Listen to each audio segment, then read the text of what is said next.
ಇದೆ bro. Ticket ಇಲ್ಲ ಅಂದ್ರೆ ಫಿಲಮ್ ಹೋಗೇಟೆ. ಟಿಕೆಟ್ ಮಾತ್ರ ಬೇರೆ ಲೆವೆಲ್ ತಗೊಂಡಿದ್ದಾನೆ. ಟಿಕೆಟ್ ಸಕ್ಕತ್ತಾಗಿದೆ. ಫಸ್ಟ್ ಹಾಫ್ ಅಷ್ಟೊಂದು ಚೆನ್ನಾಗಿದೆ, ಬಟ್ ಕಾಮಿಡಿಯಲ್ಲಿ. ಸೆಕೆಂಡ್ ಹಾಫ್ ಮಾತ್ರ ಅಲ್ಟಿಮೇಟ್ ಬ್ರೋ. ಆ ಟಿಕೆಟ್ ಮಾತ್ರ ನೆಕ್ಸ್ಟ್ ಲೆವೆಲ್. ಲಾಸ್ಟ್ ಫಿಲಮ್ ಎಲ್ಲಿ ತಗೊಂಡು ಹೋಗ್ತೀನಿ ಅಂದ್ರೆ ಗೊತ್ತಾಗಲ್ಲ ಬ್ರೋ. ಸಕ್ಕತ್ತಾಗಿದೆ ಫಿಲಮ್ ಅಂತೂ. ಜೈ ರಾಕಿ ಬಾಯ್ ಆಗಿರ್ಬೋದು, ಲೈಕ್ ಅವ್ರದ್ದು ಒಂದು ಡೀಟೇಲಿಂಗ್ ಆಗಿರ್ಬೋದು, ಡೈಲಾಗ್ ಡೆಲಿವರಿ ಆಗಿರ್ಬೋದು. ಯಶ್ ಅವ್ರ ಆ್ಯಕ್ಟಿಂಗ್ ನೋಡಬೇಕು ಅಂದರೆ ಈ ಫಿಲಮ್ನ ಕರೆಕ್ಟಾಗಿ ನೋಡಬೇಕು. ಏನು ಆ್ಯಕ್ಟಿಂಗ್ ಮಾಡಿದ್ದಾರೆ ಅಂದರೆ ಡ್ಯುಯಲ್ ರೋಲಲ್ಲಿ ನೆಕ್ಸ್ಟ್ ಲೆವೆಲ್. ಕಿಲ್ಲಿಂಗ್ ಅನ್ಕೊಳ್ಳಿ, ಮಾತಾಡಂಗಿಲ್ಲ. ಸಖತ್ ಅಂದರೆ ಸಖತ್ತಾಗಿ ಮಾಡಿದ್ದಾರೆ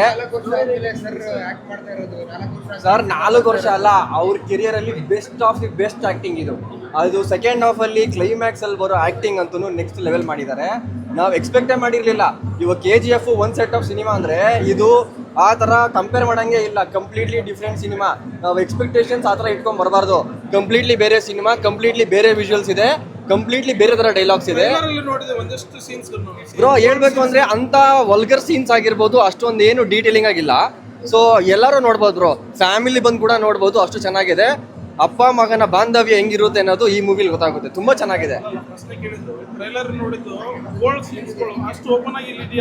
ಇಲ್ಲ ಬ್ರೋ, ಅಷ್ಟು ಬೋಲ್ಡಾಗಿ ಏನು ತೋರಿಸಿಲ್ಲ, ಬಟ್ ಚೆನ್ನಾಗಿದೆ.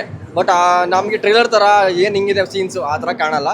ಚೆನ್ನಾಗಿ ಕಾಣ್ತಾ ಇದೆ. ಮೂವಿಲಿ ಚೆನ್ನಾಗಿ ಕಾಣ್ತಾ ಇದೆ. ಆ ಥರ ಎಲ್ಲ ಏನಿಲ್ಲ, ಚೆನ್ನಾಗಿದೆ.